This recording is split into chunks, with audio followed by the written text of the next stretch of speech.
5ই আগস্টে সরকার মানে মন্ত্রী পরিষদ সহ সরকার পালায়ে গেছে, দায়িত্বশীল অনেক পুলিশ অফিসার পালায়ে গেছেন এবং তারা সরকারের পক্ষে বিশাল রোল রাখছিল। তারপরে ফাইনালি 626 জন দায়িত্বশীল লোক ক্যান্টনমেন্টে শেল্টার নিছিল এবং পর্যায়ক্রমে তারাও বের হয়ে গেছে এবং প্রত্যেকে কিন্তু রেসপন্সিবল, খুব বড় মাপের। তারপরে যদি আজকে থেকে 1-1.5 মাস পিছনে যাই, একজন সার্ভিং জেনারেল পালিয়ে গেছেন, প্লাস একজন ডিআইজি সে পালিয়ে গেছেন। আমরা আপনি নর্মাল কোর্সে দেখবেন যে মাসুদ ভাই সাংবাদিক জগতে আছে, আমি ল জগতে আছি, উনি আমাদের মনিয়াপাও লয়ার, উনি সাংবাদিকতা রিটায়ার্ড করলে দেখবেন কিছু সাংবাদিকের সাথে যোগাযোগ থাকে, এটা কিন্তু নর্মাল। আর্মি রিটায়ার্ড করলে আর্মিদের সাথে একটা ভালো যোগাযোগ থাকে। তো এখন সবচেয়ে ব্যথিত হলেন শেখ হাসিনা, যাকে সরানো হয়েছে সে তার দায়িত্বশীল টিম সহ চলে গেছেন, জেনারেল সাহেব পালায়ে গেছেন। তাহলে এই যে 15 বছর তাদের সাথে যে প্রশাসনের ওঠা বসা ছিল সেটা কি বিলীন হয়ে গেছে? আমরা বুঝতে পারি, নিশ্চিত হইতে পারি? আমরা কি আদৌ নিশ্চিত হইতে পারি যে এদের সাথে যোগাযোগ নাই? কারণ শেখ হাসিনার যে একটা ভয়েস ছিল এই প্রশাসনের উপরে, এ পর্যন্ত উনি যাওয়ার পর কারো সেই ভয়েস হয়নি। প্লাস ওনার অনেক ফোন কল, ওনার একটা ভিডিও কল আমরা পেয়েছি এবং খুব এফেক্টিভলি উনি কাজ করতেছেন বলে আমার কাছে মনে হয়। আর সার্ভিং জেনারেল চলে যাওয়া মানে, এবং বাংলাদেশে কিন্তু সবসময় প্রশাসন কাজ করে, নির্বাচনটা করে কিন্তু প্রশাসন, এবং অলমোস্ট ডাইরেক্টলি নিয়ে প্রশাসনে এই ঘর থেকে ওই ঘরে নিয়েছেন, এই জেলার থেকে ওই জেলায় নিয়েছেন, আলটিমেটলি এরাই কিন্তু 24-এর নির্বাচনটা করছিল। তো সেক্ষেত্রে আপনার নির্বাচনের যে মেকানিজম, সেই মেকানিজমটা শেখ হাসিনার মুখস্থ।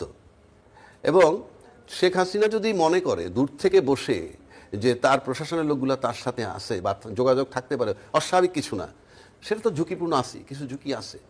আর একটা কথা আপনাকে বলি, কেন ঝুঁকিটা আমরা নিশ্চিত হইতেছি। আমরা সম্প্রতি দেখেছি যে ক্যান্টনমেন্টে প্রবেশকালে একজন জামাতের ঢাকা 17 আসনের তার সাথে অনেক বাকবিতণ্ডা হয়েছে এবং তার শব্দ প্রয়োগ ভালো ছিল না। সে মিন করতে চাইছে সে তারেক জিয়ার সাথে প্রতিদ্বন্দ্বিতা করে এবং মানে status same, which is not correct, জাস্টিফাইডও না, সেটা ভিন্ন আসপেক্ট। কিন্তু আমার ওখানে এটা মূল বিষয় না। মূল বিষয় হচ্ছে বডি ওয়ার্ন ক্যামেরায় যে ফুটেজ ছিল, সেই ফুটেজ যখন বের হয়ে যায় তখন ন্যাচারালি যে নিরাপত্তার কারণে আপনি গেট থেকে ঢুকতে দিলেন না, এটা ক্যান্টনমেন্টের আইন ঠিক আছে যে গানম্যান সহ ঢুকতে দিব না, কারেক্ট। কিন্তু আপনার যে বডি ওয়ার্ন ক্যামেরার থেকে যে ফুটেজটা বাইরে হয়ে গেল, তাহলে তো আমি সার্বভৌমত্বের প্রতীক আর্মি, নিরাপত্তার প্রতীক আর্মি, তাহলে সেই ফুটেজ যখন বের হয়ে যায় তখন তো আমার নিরাপত্তা এবং সার্বভৌমত্ব নিয়ে একটা প্রশ্ন আসে। তাহলে এটা যদি হতে পারে, এই ফুটেজ যে আরও কত কি গেছে কি না গেছে আমরা তো জানবো না, এগুলো শঙ্কার জায়গা। এটা তো হওয়া উচিত না, একটা স্বাধীন দেশে এইভাবে হওয়া উচিত না। সেদিক থেকে শঙ্কা যে একেবারে উড়িয়ে দেওয়া যায় না। যতক্ষণ পর্যন্ত 12 তারিখে নির্বাচন হবে, 13-14 তারিখ ফলাফল হবে, তখন আমরা মোটামুটি নিশ্চিত হব। পাশাপাশি মাসুদ ভাইয়ের সাথে আমি কিছু অ্যাড করি।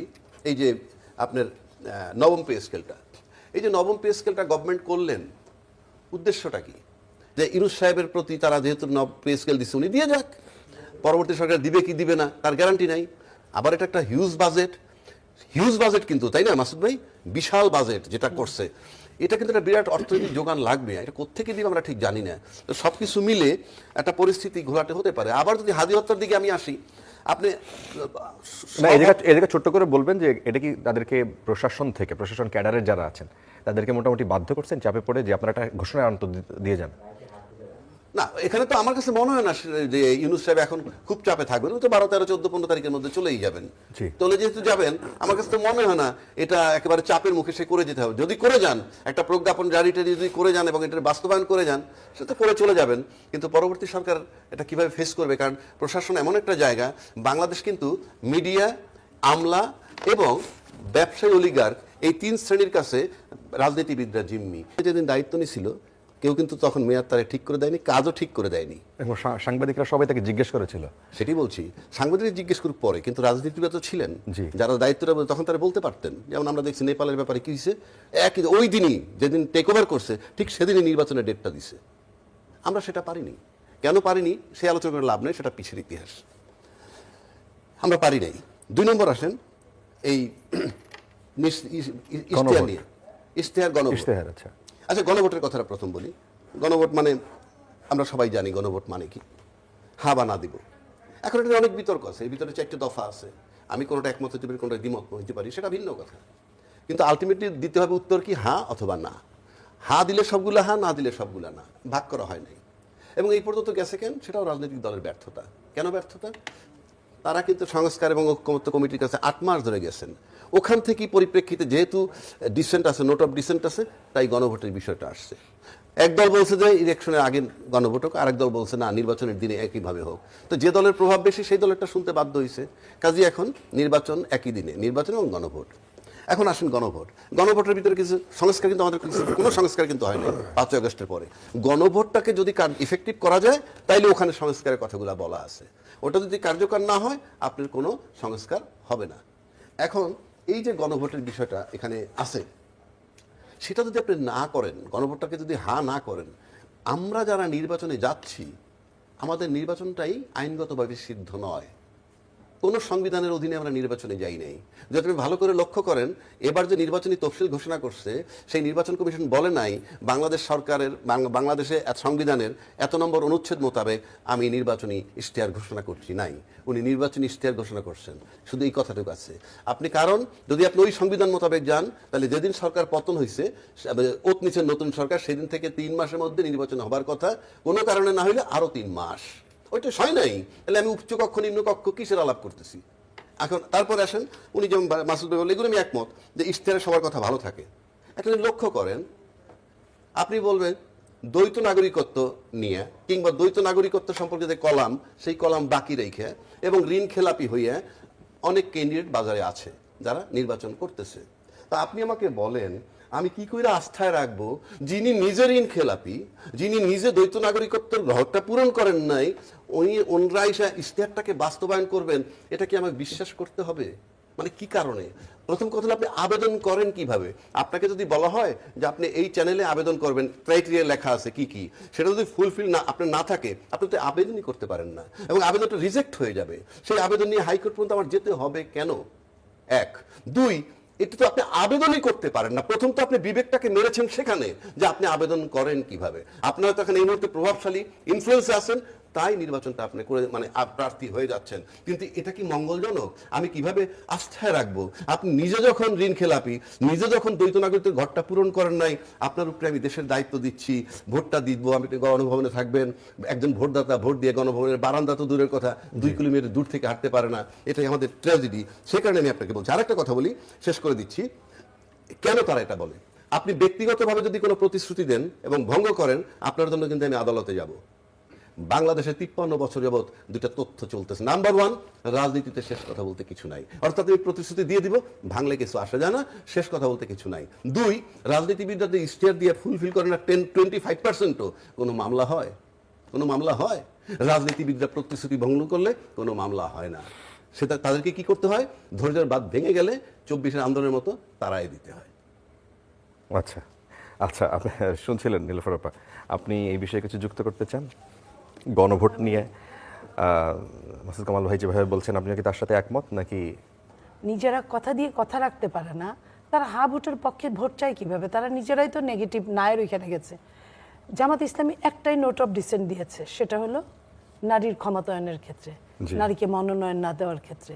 তো এই যে নারী যে সর্বোচ্চ কোনো সময় যদি হয় সেটা না দেওয়ার ক্ষেত্রে, তাহলে আপনি মনে করেন যে আমার কাছে আপনি নিজে এটার উদ্যোক্তা, আপনি আরেকটা এনসিপি তো সিগনেচারই করে নাই, স্বাক্ষরই করে নাই।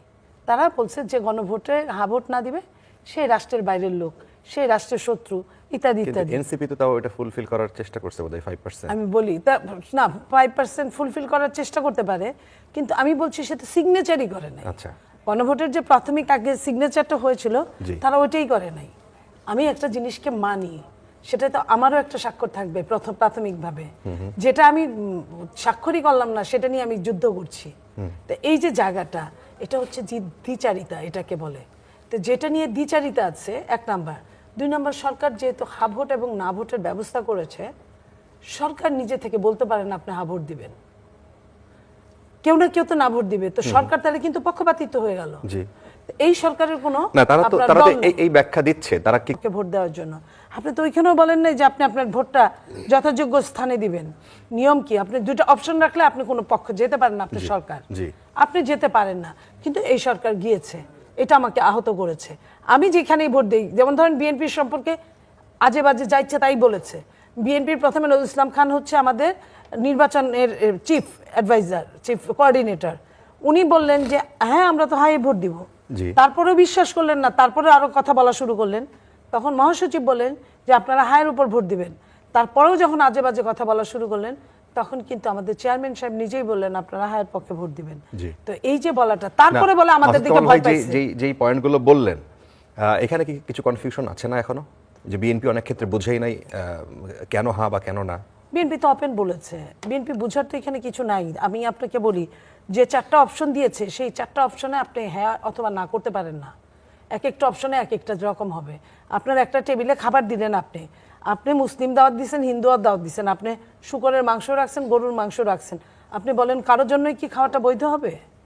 তো এটা হলো এরকম একটা পন্থা। আপনি উত্তর দিলেন একটা, আপনি প্রশ্ন দিলেন 4টায়, 4টার মধ্যে আবার 48টা 84টা আছে আপনার, সের মধ্যে আবার আপনার নোট অফ ডিসেন্ট আছে। আপনি আবার নোট অফ ডিসেন্টে যেখানে সিগনেচার করছিল সেখানে নোট অফ ডিসেন্ট ছিল, আর যেটা আপনি দেখাইলেন কুমিরের বাচ্চার মতো সেটার মধ্যে কোনো নোট অফ ডিসেন্ট নাই। তার মানে কি, এটা আপনি অনেক বড় একটা ঘা বানিয়ে ঢেকে রাখলেন। এটা কিন্তু আজকে নির্বাচনের জন্য কিছু বলছে না, 2 দিন পরে এটাই কিন্তু চরম আকার ধারণ করবে, চরম থেকে চরমতর আকার ধারণ করবে। আচ্ছা, আমি একটু অন্য প্রসঙ্গে যেতে চাই। মাসুদ ভাই কিছু কি যুক্ত করতে চান? না না, এই বিষয় নিয়ে? যুক্ত করার কি আছে? এটা তো হা না, এটা হলো ঘা। আচ্ছা, ঘা বুঝেন, ওই যে ক্ষত শব্দে রাখে নাই, এবং তাদের বাবা মারা এই দেশ থেকে ইনকাম করছে। তাহলে এই দেশের আলো বাতাস খেয়ে, এই দেশের টাকা পয়সা খেয়ে, এই দেশের জনগণের ট্যাক্সের পয়সায় তারা চলে, তারপরে তারা কিভাবে দেশ বিরোধী কাজগুলো করার জন্য পায়তারা করতে পারে? এটা কি আমি বলবো, গণভোটটাকে দেশ বিরোধী আমি বলছেন? না, আপনি আপনার জন্য যদি সম্পূর্ণ হ্যাঁ না হয়, সম্পূর্ণ না হয়, তাহলে আপনি একটা ঝগড়াকে কিনে আনছেন। তো ঝগড়াকে আপনি যখন কিনে আনছেন, তাহলে এটা কি দেশের পক্ষে গেলে কি ঝগড়া হয়? আমি ওই বিরোধী মানে দেশকে বিক্রি করে দেওয়ার জন্য ওইসব বলছি না, ওইটাও একটা পার্ট আছে। ওইটাও একটা পার্ট আছে। নির্বাচনের 3 দিন আগে আপনি আবার বলছেন আপনি চুক্তি হবে, সে চুক্তি আপনি চুক্তি করার অধিকার রাখেন? আপনি তো জনগণের ভোটে আপনার প্রতিনিধি না, আপনি কিভাবে চুক্তি করেন? জনগণের ভোটের প্রতিনিধি হলেও চুক্তি করলে শেখ হাসিনা অকেশনালি ভোটের অধিকারী ছিল, অকেশনালি মানুষ ভোট দেয় না, কিন্তু সে দেখাইতে পারছে। তাইতেই তো আমরা মানি নেই, কত কথা বলছি। তা আপনি কিছুই না, আপনি হঠাৎ করে কি চুক্তি করছেন জনগণ কিছুই জানে না, সবকিছু না জানার মধ্যে আছে। তার মানে এগুলো কিন্তু বিশাল বিশাল ব্যাপার। আবার আবহাওয়া রাজ্য কিছুক্ষণ আগে তার কথাই বলেছেন, তারা যেহেতু কোনো সংজ্ঞার মধ্যেই পড়ে না। আমি একমত না। আবহাওয়া রাজ্য কি যেটা বলছে যে নির্বাচনে আপনার এটা কোনো কিছু লিগ্যালিটি নাই, এখন যে সরকার আছে তার লিগ্যালিটি আছে না, সেই কথাই তিনি বলছেন যে তারা কোনো ফ্রেমের মধ্যে এখন পর্যন্ত বাংলাদেশে 53 বছরের এরকম কিছু হয় না। যা করবে তাই। আমি আপনাকে যে বলতে চাই, যত কেয়ারটেকার গভর্নমেন্ট আমার সংবিধানে এখন নাই, থাকলে তার মেয়াদ 3 মাস হইতো, আর যদি তাকে তত্ত্বাবধায়ক সরকার হিসেবে নিয়োগ দেওয়া হইতো, সেটা তো নাই। আর রাষ্ট্রপতি তাকে কি বলছে, সুপ্রিম কোর্টের জাজমেন্টে বলছে এরকম একটা সাংবিধানিক শূন্যতা দেখা দিলে এরকম একটা সরকার গঠন করা যেতে। সাংবিধানিক শূন্যতা মানেই সংবিধান নাই। শূন্য মানে কি আপনি দেখেন, ভালো করে অর্ডারটা করলেই হবে। আমি আপনাকে আরেকটা কথা বলি, আমি শেষ করি, আপনি বলি। এখন আসেন গণভোট, যেমন গণভোটের কথা উনি বলতেছেন যে গণভোট আর ভিত্তি নাই, এখনো পর্যন্ত ভিত্তি নাই যতক্ষণ পর্যন্ত পাস না হয়। বাট গণভোটটার ভিতরে বলা আছে, এটার ভিতরে যে সংস্কার, সেখানে বলা আছে 5% নারী সদস্য দিতে হবে নমিনেশন, সেটা কিন্তু নীলুফার আপা টানছেন। তার মানে গণভোট পালন করতেছি না, হবে কি হবে না সেটার বিরোধিতা করতেছি, কিন্তু সেটার 5%-এর কথা আবার নিয়ে আসছে কেন? যে বিএনপি কিছু দিছে, 5% পূরণ করে নাই, জামাত তো একেবারেই দেয় নাই, কিন্তু প্রশ্ন থেকেই তো মানেন নাই। 1, 2, গণভোট মানার প্রশ্ন তো এখন আসতেছে না যতক্ষণ পর্যন্ত অ্যাপ্রুভাল না হয়, তখন দেখা যাবে 5% দেয় কিনা। 3 নম্বর আসেন, এনসিপি স্বাক্ষর করেনি। অনেক সময় কিন্তু নায়ের ভিতরে হাত থাকে। এনসিপি যে স্বাক্ষর করেনি তাতেও কিন্তু দেশবাসী বিশ্বাস করে না যে ওরা জুলাই সনদ চায় না। কেউ কি বিশ্বাস করে যে ওরা জুলাই সনদ চায় না? কিন্তু সে স্বাক্ষর করেনি। কেন করেন তার প্রেক্ষাপট অন্য, সেটা আমরা মান অভিমান অনেক কিছু দেখছি। স্বাক্ষর না করেও কিন্তু সবাই নিশ্চিত যে এনসিপি জুলাই সনদের বাস্তবায়ন চায়, কারণ তাদের নিরাপত্তার প্রশ্ন এখানে জড়িত। কিন্তু এখন নায়ের ভিতরে হাত থাকে কেমনে এইটা, আর যারা স্বাক্ষর করছে তারা যে মানে না সেটাও চূড়ান্ত। কারণ আমি গণভোটে গেলাম কেন তাইলে? মেনে নিলে তো গণভোটে যাওয়া লাগে না, নোট অফ ডিসেন্ট আছে বলেই তো গেলাম, তার মানে মেনে নেওয়া হয় নাই। যেমন শেখ হাসিনা 560টা মসজিদের বাজেট ছিল সৌদির টাকায়, কতগুলো করছে আমরা জানি না, 300-এর উপরে বোধহয় করছে, পুরোটা করতে পারে নাই। উনি 560টা মসজিদ বানানোর পরেও কিন্তু উনি মুসলিম বিদ্বেষী হিসেবে পরিচিত। আবার জামাত যদি 500 মন্দির বানায় তারপরে কিন্তু তারা বলবে না মুসলিম বিদ্বেষী, 500 মন্দির বানানোর পরেও বলবে না। তার মানে কি, নায়ের ভিতরে হ্যাঁ প্লাস কার কি ইন্টেনশন, কার কি চিন্তাধারা সেটা মানুষ জানে। সেজন্য বললাম এনসিপি স্বাক্ষর করলে না করলে কিছু আসে যায় না। এবার আসলে ইল্লিগাল, এই সরকার ইল্লিগাল, যদি নীলফামারীর কথা ধরে নিই, আমি ইল্লিগাল সরকার মেনে নিলাম ওনারটাই, তো ইল্লিগাল সরকার নির্বাচন দিতেছে সেটা বৈধ? আমি ইল্লিগাল সরকার নির্বাচন নিচ্ছি কেন, কি কারণে? আমি জেনে শুনে ওই যে আমি ঋণ খেলাপি, আমি আবেদন করতে পারি। আমার দ্বৈত নাগরিকত্ব ঘর খালি রেখে আমি আবেদন করতে পারি। এই যে আবেদন করতে পারি ইল্লিগালি, এটা যখন আমার মাথায় নাই, তাদের কি রাইট আছে লিগালিটি আর ইলিগালি? আবার যদি গভর্নমেন্ট ইল্লিগাল বলেন, তার অধীনে নির্বাচন নেবেন কেন? তাহলে তো আপনার বৈধতা থাকে না। এগুলোর সমাধান কি? আচ্ছা আচ্ছা, আমি একটু বলতে চাই এখানে দুইটা লাইন। এই যে বারবার দ্বৈত নাগরিকত্ব আসছে, এটা ভালো যে সংবিধানে নাই। আমি আধা সংবিধান মানি, আধা মানি না। আচ্ছা বলেন তো, এমপি হওয়ার পরে মন্ত্রী হয়, যেহেতু এখন এমপি নাই মন্ত্রী হয়েছে, উপদেষ্টা আর মন্ত্রী তো একই কথা। তাদের কতজন দ্বৈত নাগরিক, একটা কথা কি তাদের নিয়ে বলা হয়? Number one. আরেকটা কথা বারবার আসছিল, একটা যখন রায় হয় যে কোনো দেশে, রায় যেদিন হয় দ্বৈত নাগরিক অনেকেই 17-18 জনের নাম এরকম আছে উপদেষ্টাদের মধ্যে। হ্যাঁ, উপদেষ্টাদের মধ্যে। উপদেষ্টাদের জন্য তো এই শর্ত অ্যাপ্লিকেবল না। হ্যাঁ, সংসদ মানতে বাধ্য নয়, ওইটা মানতে বাধ্য নয়। সংসদ যদি মনে করে আমরা তত্ত্বাবধায়ক সরকারে যাব না, ওই জাজমেন্টে কিছু আসে যায় না। আবার তত্ত্বাবধায়ক সরকার যদি ফেরত নাও দিত কোর্ট, তারপর যদি সংসদ মনে করতো যে আমরা তত্ত্বাবধায়ক সরকারে ফিরে যাব, কোনো বাধা নাই। আচ্ছা, পরিষ্কার, সুপ্রিম কোর্টের জাজমেন্টের উপরে সংসদ পরিষ্কার। মাসুদ কামাল, আমরা আজকে দেখলাম যে ইলেকশন কমিশন তারা মোট 81 সংস্থার 55,500 পর্যবেক্ষক, তারা 55,500, প্রায় বোধহয় 8-10 জন কম আছে, তারা এই পর্যবেক্ষক, তারা তোমার হয়ে আমি বিভিন্ন কেন্দ্রে কেন্দ্রে যাব, যে জিনিসটা নাকি আগে আপনার ওই যে দামি ক্যান্ডিডেট থাকতো না, দামি ক্যান্ডিডেট হিসেবে কাজ করবে এই প্রত্যেকটা লোক টাকার বিনিময়ে। ওই যে একজন দেখছে যে পাশার একজন, ওই পাশার একজন যে উনি এই 10,000 জনের কাছ থেকে টাকা নিচ্ছে। আচ্ছা, টাকা নিয়ে এই টাকা কিছু ইলেকশন কমিশনকে দিচ্ছে, যারা নাকি যার হাত দিয়ে পাস হয়েছে। আচ্ছা, টাকা দিয়ে সেই 10,000 জনের পাস করে নিচ্ছে, এবং ওই 10,000 জন যে ইনভেস্ট করছে সেই ইনভেস্টের 10 গুণ তারা হয়তো ওই পলিটিক্যাল পার্টিগুলির কাছ থেকে উঠাবে। সিম্পল তো ভাই, সিম্পল তো। তোমার নাই ক্ষমতা, তুমি 55,000 পর্যবেক্ষক নিয়োগ করে দিচ্ছ ভাই। এত পর্যবেক্ষক তো শেখ হাসিনার আমলেও হয় নাই, 55,000 পর্যবেক্ষক হয় নাই, নিয়োগ করেছে। বিশাল একটা তারা দক্ষতা দেখেছে। মানে এটা একটা প্রতিষ্ঠিত ব্যবসা এক ধরনের। অবশ্যই, এটা কে না জানে? আচ্ছা, এটা তো ক্লিয়ার এন্ড সিম্পল রে ভাই। একটা আপনি দেখেন একটা কেন্দ্রে একজন মানে প্রার্থী যে সে একা যেতে পারবে, জি, তার প্রত্যেকটা কেন্দ্রে তার একজন করে এজেন্ট থাকবে, কিন্তু তার সঙ্গে সঙ্গে কিন্তু এজেন্টটা কিন্তু এই কেন্দ্রে এজেন্ট কিন্তু ওই কেন্দ্রে ঢুকতে পারবে না। জি, কিন্তু একজন পর্যবেক্ষক ওইখানকার সমস্ত আসনে সে ঢুকতে পারবে, সমস্ত কেন্দ্রে সে ঢুকতে পারবে পর্যবেক্ষণ করার নামে। জি, এটা বাটপারি রে ভাই। আচ্ছা আচ্ছা মার খেয়ে করছে কাম এটা। আচ্ছা, আমার মনে হয় তিনজনই মোটামুটি একমত এই প্রশ্নে, আর আমি মানে আর যেতে চাই না। এর সাথে কি একটু যুক্ত করবেন যে ভোট গণনা নিয়ে একটা শঙ্কার কথা অনেকেই বলছেন। এইবারের ভোট গণনা আমাদের বিদেশে যারা থাকেন পোস্টাল ব্যালটে তারা ভোট দিয়ে পাঠিয়েছেন। আজকে পর্যন্ত দেখলাম প্রায় 8 লাখের মতো ভোট প্রায় কাছাকাছি চলে আসছে। তো এই গণনাগুলো কিভাবে হবে এবং ভোটের রেজাল্ট দিতে, এবং সেই রেজাল্ট তো আরেকটা টেনশন বাংলাদেশে এখন পর্যন্ত জাতীয় নির্বাচনে আমরা দেখেছি পরের দিন সকাল নাগাদ বেসরকারি ফলাফলটা চলে আসে, মানে 91, 96, 2001, 2008 আমরা দেখেছি শেষ রাতের মধ্যে একটা কিছু পরিষ্কার হয়ে যায় মোটামুটি সকাল 7টা-8টার মধ্যে। তো এইবার কি কোনো ঝুঁকি বা এবার একটু দেরি হবে, কারণ দুইটা ভোট তো ম্যানুয়ালি গুনতে হবে, দুইটা ভোট কিন্তু ম্যানুয়ালি গুনতে হবে, একটু দেরি হতেই পারে। কিন্তু আবার আরেকটা কথা, সেটা হলো যে ইউপি নির্বাচন যেটা হয় সেখানেও কিন্তু দুইটা ব্যালট পেপার তারা কিন্তু গুনে, দুইটা না তিনটা গুনে প্রার্থী থাকে না, ওটা কারির। তাহলে উনি বলতেও পারেন যে এখানে ইলেকশন ইঞ্জিনিয়ারিং হয়েছে, হইতে পারে। কিন্তু আরেকটা পয়েন্ট আমি বলি যে ব্যালট পেপার যেটা পোস্টাল ব্যালট যেটা আছে, এটা নিয়ে একটা কথা বলি। এটা মানে হলো জানেন, আপনি যদি একজন অযোগ্য লোকের হাতে একটা ভালো কিছু দেন না, সেটা আওলা বাজায় ফেলায়। আমাদের এই ইলেকশন কমিশন হলো ওই জিনিস, তারা জিনিসটা বুঝেও না তারা কি করতে হবে। আপনি কি পোস্টাল ব্যালটটা দেখছেন কখনো? কি হয় ঘটনাটা, কিভাবে কি হয়েছে? একটা খাম পাঠাইছে, প্রথমে আপনাকে অ্যাপে নাম নিবন্ধন করতে হয়েছে, ওখানে আপনার ঠিকানা দিচ্ছেন, তার এনআইডি, তার ছবি সবকিছু মিলানো হয়েছে। জি, দিতে হয়েছে কেন? ই করার জন্য, নিবন্ধন করার জন্য। নিবন্ধন করলে ওই অনুযায়ী তারা ওখানে ব্যালট পেপার পাঠাইছে। জি, ওকে। আচ্ছা, এর মধ্যে একটা খাম পাঠাইছে, খামের মধ্যে সব আছে। খামের মধ্যে কি কি আছে আমি আপনাকে বলি, একটু আমাকে সময় দেন, এটা জানা জরুরি সবার জন্য। জি, খামের মধ্যে আছে হলো প্রথমত আছে একটা নির্দেশনা কিভাবে আপনি কাজ করবেন।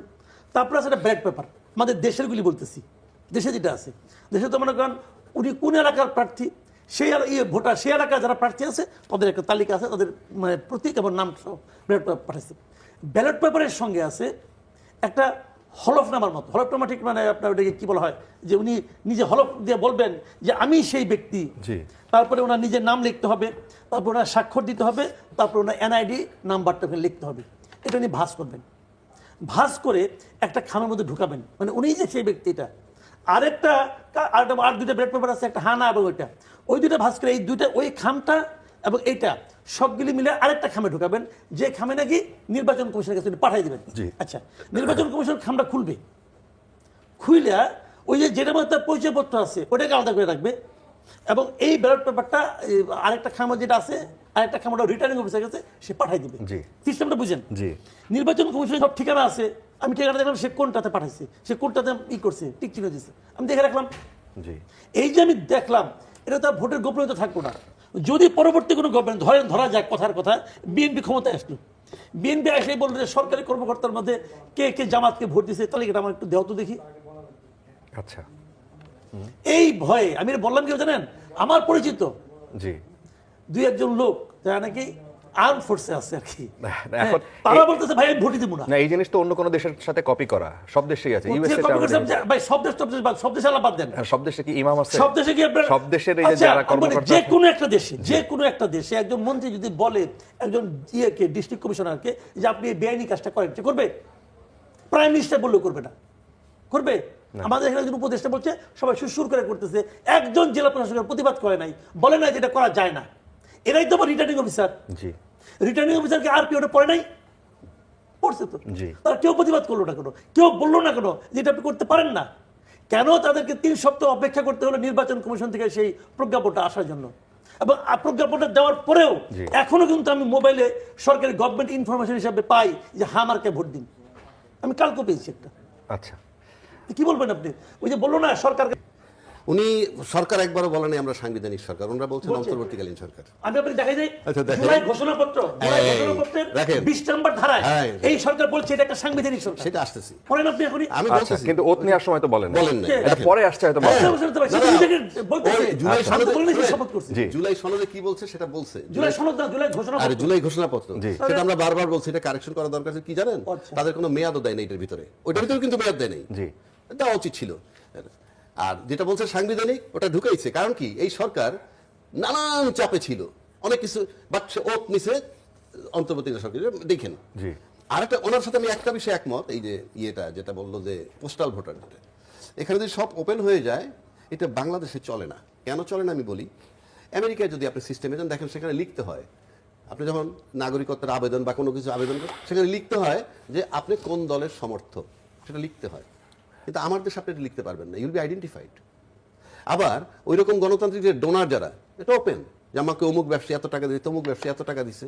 আর এখানে যদি আমরা ওপেন করি, তাহলে যে ক্ষমতায় যাবে সে গিয়ে ওই ব্যবসায়ী ধরবে, ওরে দিছিলি কেন? না, কিন্তু আমাদের আপনি আমেরিকান স্টাইল এখানে চালাইলে হবে। আমাদের এখানে রিপোর্টও হয়েছে যে যারা আমাদের বিদেশে থাকে, এনআরবি যারা, তাদের অনেকেই প্রায় সবাই যাদের ইন্টারভিউ দেখলাম, সবাই এটা খুবই প্রশংসা করে বলেছেন যে তাদেরকে যে কেউ গুনেছে।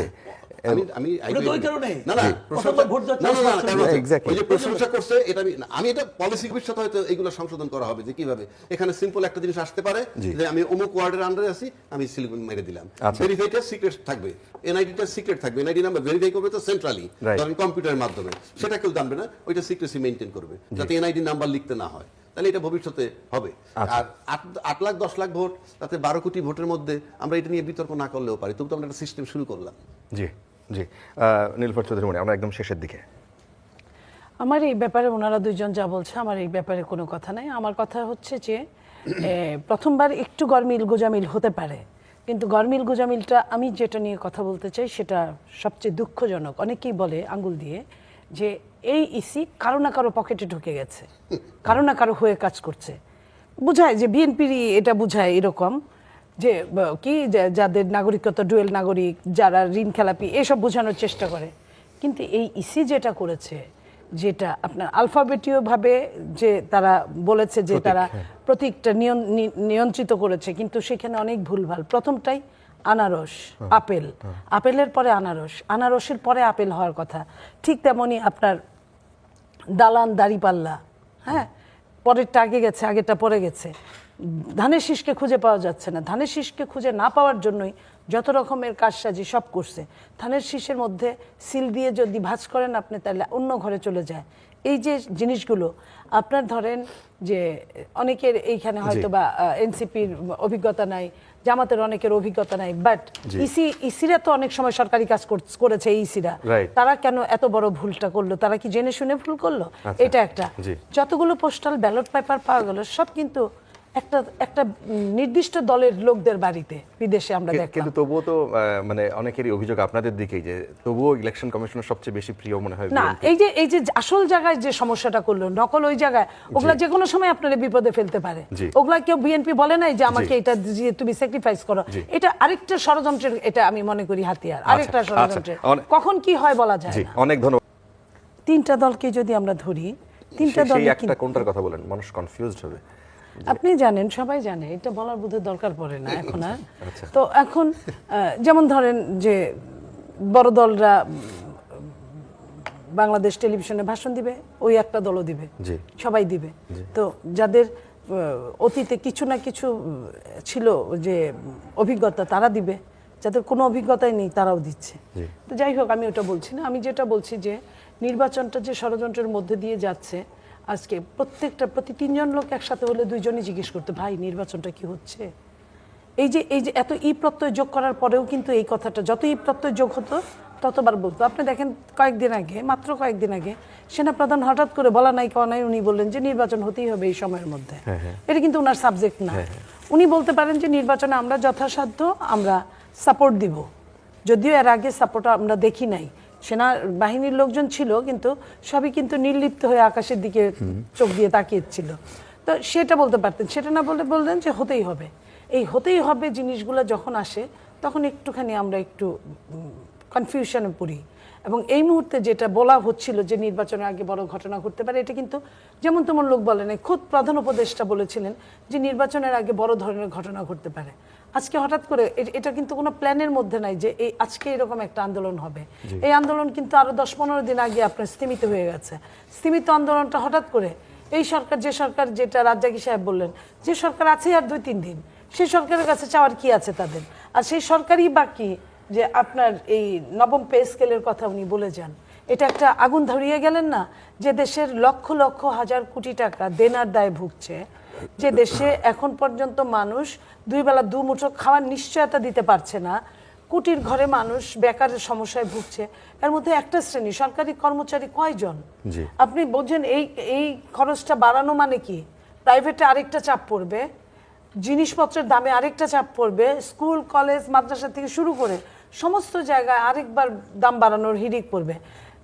এই অঙ্কটা কিন্তু কাগজের নোট বাড়ছে, মানুষের কিন্তু মেন্টাল কোনো কিছু বাড়ছে না। কাগজের নোট বাড়ার সাথে সাথে আপনার সরকারি কর্মচারীদের বাড়ার সাথে সাথে বেসরকারি কর্মচারীরাও হয় বাড়বে, না হয় তাদের টানাপূরণ আরও বাড়বে, দুইটার একটা।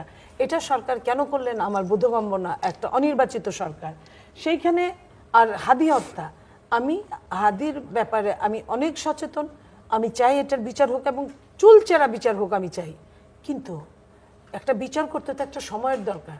দেখেন শেখ হাসিনা ফ্যাসিস্ট, শেখ হাসিনা স্বৈরাচার, তার বিচার করেছে, সেটা করতেও কিন্তু তড়িৎ করেছে ট্রাইব্যুনাল, বিশেষ ট্রাইব্যুনাল, সেটা করতেও কিন্তু 1 বছর 1 মাস লেগেছে।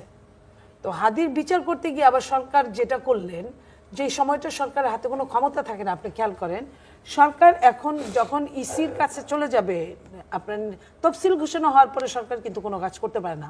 অথচ আমরা কি দেখলাম, হাদির ভাইকে চাকরি দিলেন, যেখানে একটা আনস্কিল এই জায়গাটায়। যদি স্কিল হতো আমার কোনো দুঃখ ছিল না। উনি বলে যেতে পারতেন, যদি নির্বাচনটাকে উনি কনফার্ম ধরেন, তাহলে উনি পরবর্তী সরকার যারা আসবেন সবার উদ্দেশ্যেই বলতে পারতেন, আপনারা যেই আসেন এই পরিবার। দিন এটা কীভাবে বলতেছেন? কারণ হাবুটে যে জিনিসগুলো আছে এগুলি তো বিএনপির পক্ষে আসলে বাস্তবায়ন করা সম্ভব না। যেমন ধরেন আমি একটা উদাহরণ দিয়ে বলি, আজকে প্রস্তাবনার মধ্যে একটা প্রস্তাবনা আছে যে মানে আল্লাহ তাআলার উপর মানে পূর্ণ আস্থা সহ এটা উনি সংবিধানে পুনঃস্থাপিত করবেন। এটা তো জুলাই সনদে নাই, জি একদম নেই। তো উনি তো মৌলিক চেঞ্জটা করতে চাচ্ছেন না নাকি? আচ্ছা, আবার ধরেন একটা উপরাষ্ট্রপতি পদ উনি সৃজন করতে চাচ্ছেন, জুলাই সনদে নাই। আবার ধরেন প্রধানমন্ত্রী একই সঙ্গে দলীয় প্রধান থাকতে পারবেন, উনি এটা বলেছেন কিন্তু আজকে, এটাও জুলাই সনদে নাই। ঠিক আছে, আচ্ছা এগুলো জুলাই সনদগুলো। কিন্তু আবার যদি আমি রেফারেন্ডামের কথা ধরি, রেফারেন্ডামের যে প্রশ্নগুলো আছে ওখানে যে দ্বিতীয় যে প্রশ্নটা, সেই প্রশ্নে বলা হয়েছে একটা উচ্চকক্ষ করা হবে।